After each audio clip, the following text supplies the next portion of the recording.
Assalamualaikum warahmatullahi wabarakatuh.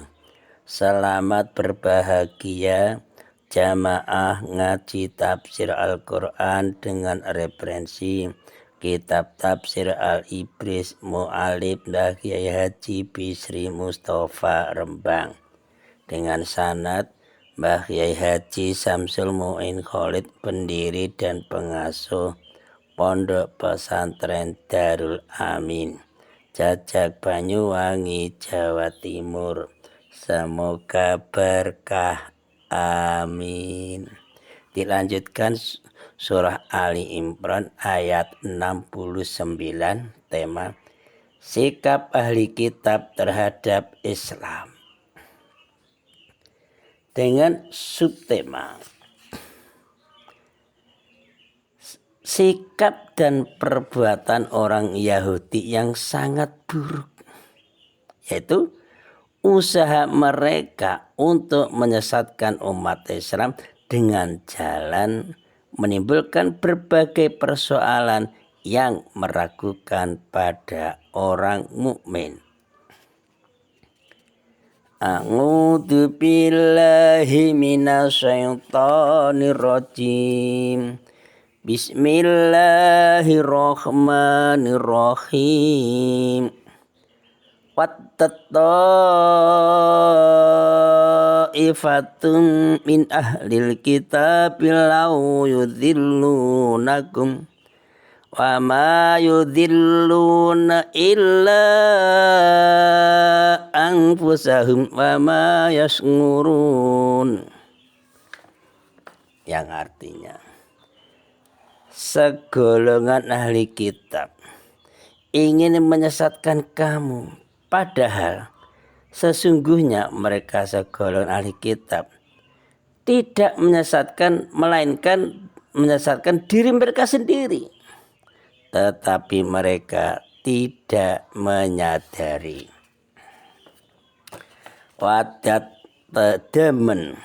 Wadat demen sapa ta'ifatun sapanto segolongan min ahli kitab sang ahli kitab Yahudi la yudhilunakum yen to nasarake menyesatkan sapa ta'ifah ing sira kabeh kaum muslimin orang beriman. Wa ma yudhiluna lan ora nasarake sapa ta'ifah ila kejaba nasarake anfusahum ing awak taifah dewi. Wa mayas nguruna lan orang ngerti sapa taifah. Ayat 69.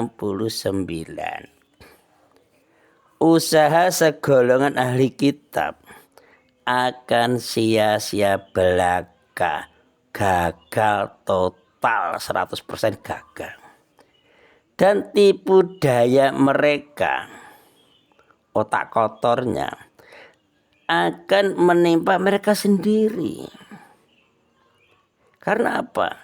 Karena perbuatan mereka segolongan ahli kitab selalu diarahkan pada tujuan untuk menyesatkan orang mukmin. Maka kita berhati-hati. Jangan sampai seperti mengaku dirinya Islam tapi munafik, ingin menyesatkan orang temannya, tetangganya, sama-sama mukmin. Ya, ini tergolongan termasuk krunya itu. Nah, krunya ahli kitab yang situ tipu dayanya menyesatkan. Mereka segolongan ahli kitab yang tujuannya hanya menyesatkan orang mukmin itu tidak mempunyai kesempatan sama sekali untuk memperhatikan cara mendapatkan petunjuk, cara mendapatkan hidayah dari Allah lewat Al-Quran. Tidak ada kesempatan. Ya, karena pandangan mereka, pandang hidupnya, akalnya, kehidupan mereka, hatinya akan tertutup, karena tertutup sehingga tidak dapat melihat kebenaran, penjelasan tentang kebenaran dari kenabian Kanjeng Nabi Muhammad Sallallahu Alaihi Wasallam. Ya boleh dikatakan bahwa mereka tidak bisa berpikir sebagaimana mestinya. Bahkan mereka itu menyanyiakan akal. Juga mereka itu segala ahli kitab yang tipu dayanya ingin menyesatkan orang mukmin itu telah merusak fitrah mereka sendiri, jati diri yang suci. Rusak sehingga tidak bisa menjangkau kebenaran. Ini perlu dipahami betul. Sikap dan perbuatan segala ahli kitab yang dicela karena mereka segala ahli kitab tidak menyadari keadaan mereka yang buruk, gak sadar itu kalau perbuatannya itu buruk, gak sadar. Karena gak sadar, tidak merasa salah, mereka akhirnya jatuh dalam lembah kesesatan dan tidak dapat melihat lagi adanya kebenaran yang menuntun ke jalan yang lurus. Jadi pada petunjuk Al-Quran tidak dapat melihat, tidak bisa berpikir. Jadi kita ngaji bersama-sama kitab tafsir Al-Ibris, Mu'alib, Mbah Yai Bisri Mustafa Rembang dengan sanad Mbah Yai Samsul Muin Khalid, pendiri dan pengasuh pesantren Darul Amin, Jajak Banyuwangi, Jawa Timur. Ini kan termasuk mengasah otak kita, mengasah pikiran kita biar sehat, akan sehat. Supaya apa? Bisa melihat, bisa memahami kebenaran kitab suci Al-Quran ke jalan yang lurus. Diterangkan firman Allah surah Al-Baqarah ayat 109. Banyak di antara ahli kitab menginginkan sekiranya mereka ahli kitab tadi dapat mengembalikan kamu itu Kanjeng Nabi dan umatnya, atau kita juga setelah kamu beriman. Kembali kepada apa? Menjadi kafir kembali. Kenapa? Kok gitu? Karena rasa dengki dalam diri mereka. Orang itu kalau dengki, orang lain dapat kenikmatan, hatinya sakit.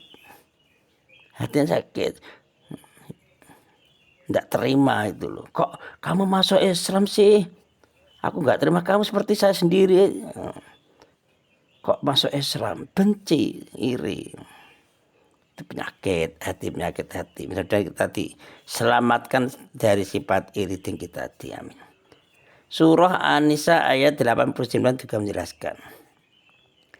Mereka segolongan ahli kitab ingin agar kamu, Kanjeng Nabi Muhammad SAW dan pengikutnya, bahkan sampai kita, sampai generasi, sampai hari kiamat, ingin agar kamu menjadi kafir sebagaimana mereka telah menjadi kafir, sehingga kamu menjadi sama dengan mereka, biar sama itu. Tapi kalau kita kan enggak, kita umat Islam harus berusaha jihad fisabilillah supaya masyarakat bisa masuk Islam bersama-sama, itu kan beda. Dengan demikian dapat diketahui bahwa tujuan ahli kitab yang sesat ini, yang tujuannya ingin menyesatkan orang Islam, orang mukmin, bahwa tujuan ahli kitab menimbulkan persoalan yang meragukan di kalangan kaum muslimin, ya tiada lain hanyalah untuk menyesatkan orang-orang mukmin dari agama yang benar, dari agama yang benar, agama Islam, biar nggak masuk Islam terus, sehingga mengingkari ajaran-ajaran Kanjeng Nabi Muhammad SAW. Ya gara-gara iri dengki tadi, hatinya sudah penyakitan tadi. Tujuannya jangan ikut Muhammad SAW, jangan ikut agama Islam. Dia tahu kok Islam itu benar, tapi dia kan iri. Kamu kafir saja seperti aku ini loh. Disamakan. Makanya orang iri hati itu kalau orang lain, saudara, tetangganya kok melebihi segi ekonomi, segi ilmunya, wah sakit. Maunya ya mau orang itu sendiri yang paling hebat, paling punya, paling dihormati. Itu penyakit. Insya Allah bisa dilanjutkan ayat 70 dan ayat 71. Shadaqallahul Azim. Assalamualaikum warahmatullahi wabarakatuh.